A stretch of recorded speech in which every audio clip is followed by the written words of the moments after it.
మొదట్లో ఉద్యమ సంస్థగా ప్రారంభమైంది. కేవలం ప్రత్యేక తెలంగాణ సాధనే లక్ష్యంగా పనిచేసింది. క్రమేణా పొలిటికల్ పార్టీగా మారిపోయింది. తెలంగాణ ఇస్తే పార్టీని మూసేస్తానని చెప్పారు. ప్రత్యేక రాష్ట్రం ఏర్పడిన తర్వాత అధికారంపై ఆశ కలిగింది.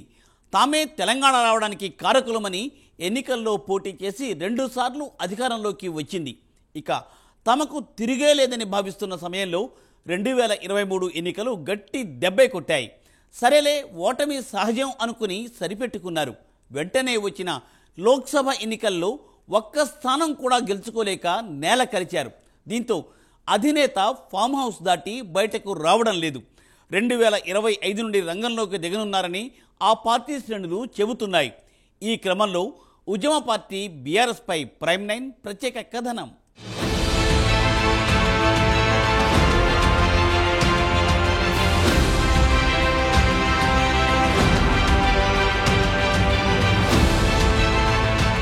తెలంగాణ ఏర్పాటే ఓ సంచలనం. ప్రత్యేక తెలంగాణ రావడానికి ఆ పార్టీ కృషిని కాదని చెప్పే పరిస్థితి లేదు.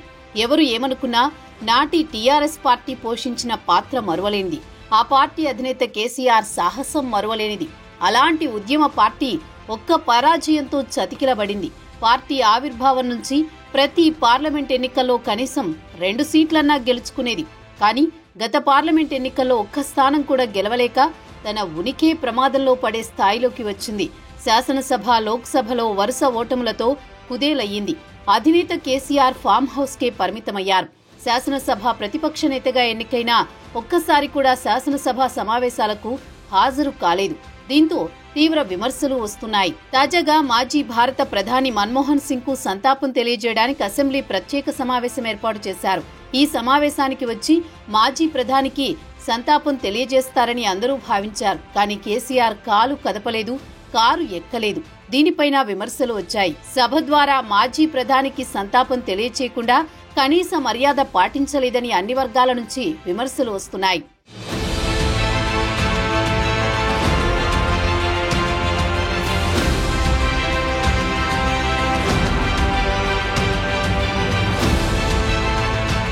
కేసీఆర్ బయటికి రాకపోయినా ఆయన డైరెక్షన్లోనే కేటీఆర్, హరీష్ రావు తదితర నేతలు ప్రభుత్వంపై పోరాడుతున్నారని ఆ పార్టీ శ్రేణులు చెబుతున్నాయి.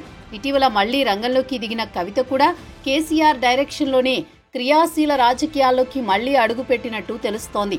ఈ క్రమంలో మళ్లీ కేసీఆర్ ప్రజల్లోకి ఎప్పుడు వస్తారనే చర్చ మొదలైంది. గతంలో కేటీఆర్ మాట్లాడుతూ కేసీఆర్ 2025 తర్వాత యాక్టివ్గా ప్రజల్లోకి వస్తారని చెప్పారు.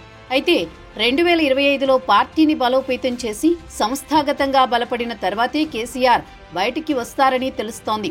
కొత్త సంవత్సరంలో బీఆర్ఎస్ అట్టడుగు స్థాయి నుండి రాష్ట్ర స్థాయి వరకు పటిష్టం చేసుకోవడంపై దృష్టి పెట్టడానికి సిద్ధంగా ఉందని సమాచారం.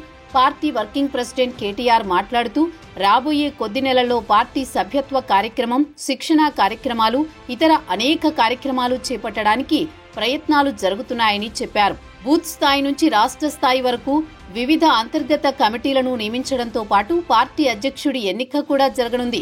పార్టీ ఆవిర్భావ దినోత్సవాన్ని జరుపుకుంటామని, నోటిఫికేషన్ల ఆధారంగా ఉపాధ్యాయుల, పట్టభద్రుల ఎమ్మెల్సీ ఎన్నికలపై నిర్ణయం తీసుకుంటామని చెప్పారు. పార్టీ అధినేత కె చంద్రశేఖరరావు ఆరోగ్యంగానే ఉన్నారని ఈ సందర్భంగా వెల్లడించడం ఇప్పుడు చర్చనీయాంశమవుతోంది.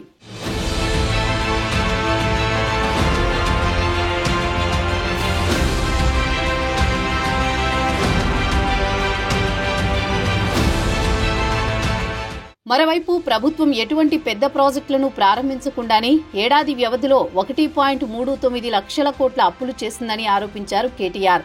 మిగులు బడ్జెట్ ఉన్న రాష్ట్రం ఇప్పుడు అప్పుల ఊబిలో కూరుకుపోయిందన్నారు. కాంగ్రెస్ ప్రభుత్వం పరధ్యానం, విధ్వంసం, మళ్లింపు అనే 3D ఫార్ములాపై పనిచేస్తోందని కేటీఆర్ అన్నారు. ప్రజా సంక్షేమం కంటే వ్యక్తిగత ప్రయోజనాలకే ముఖ్యమంత్రి ప్రాధాన్యత ఇస్తున్నారని విమర్శించారు. రేవంత్ రెడ్డి ప్రభుత్వం తన అల్లుడు, బావమరిది కోసం పనిచేస్తుందే తప్ప తెలంగాణ ప్రజల కోసం కాదని అన్నారు. మేము ఫిర్యాదులు చేసినా బీజేపీ నేతృత్వంలోని కేంద్ర ప్రభుత్వం సివిల్ సప్లైస్, అమృత్ వంటి స్కామ్లపై మౌనం వహించిందని ఆయన అన్నారు. మంత్రి పొంగులేటి శ్రీనివాసరెడ్డి ఆస్తులపై దాడులకు సంబంధించి ఎన్ఫోర్స్మెంట్ డైరెక్టరేట్ మౌనంగా ఉంటూ తనపై కేసు నమోదు చేస్తుందని ప్రశ్నించారు.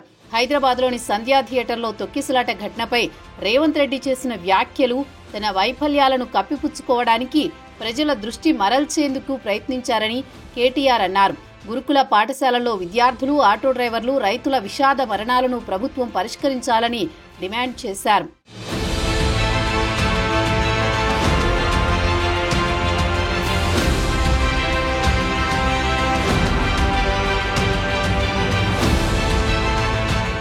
మరోవైపు తెలంగాణలో అంతకంతకు పుంజుకుంటోంది కాషాయ పార్టీ. గత లోక్సభ ఎన్నికల్లో వచ్చిన ఫలితాలతో మంచి ఊపు మీద ఉంది.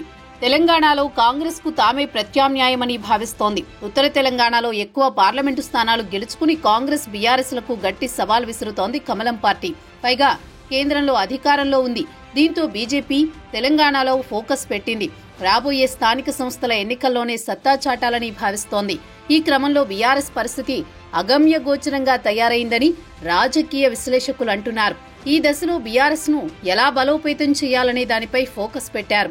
గులాబీ బాస్ తనని కలుస్తున్న నేతలకు తగిన సూచనలు చేస్తూ ఫామ్ హౌస్ నుంచే తతంగాన్ని నడిపిస్తున్నారని తెలుస్తోంది. కొత్త ప్రభుత్వానికి కొంత సమయం ఇవ్వాలన్న భావనతో కేసీఆర్ మొదట్నుంచి ఉన్నట్లు అందరికీ తెలిసిందే. ఇదే విషయాన్ని కొన్ని సందర్భాల్లో బహిరంగంగా కూడా చెప్పారు. అయితే సర్కార్ వైఖరి కారణంగానే తాము మాట్లాడాల్సి వస్తోందని కూడా అప్పట్లో అన్నారు. ప్రజా సమస్యలు, ప్రభుత్వ వైఫల్యాలపై నేతలు బాగానే స్పందిస్తున్నారని, దీనిని కొనసాగించాలని నేతలతో గులాబీ అధినేత అంటున్నారని సమాచారం. దూకుడుగా వెళ్లాల్సిన అవసరం లేదని, ప్రజల సమస్యల ఆధారంగా ముందుకు వెళ్లాలని సూచించినట్లు సమాచారం.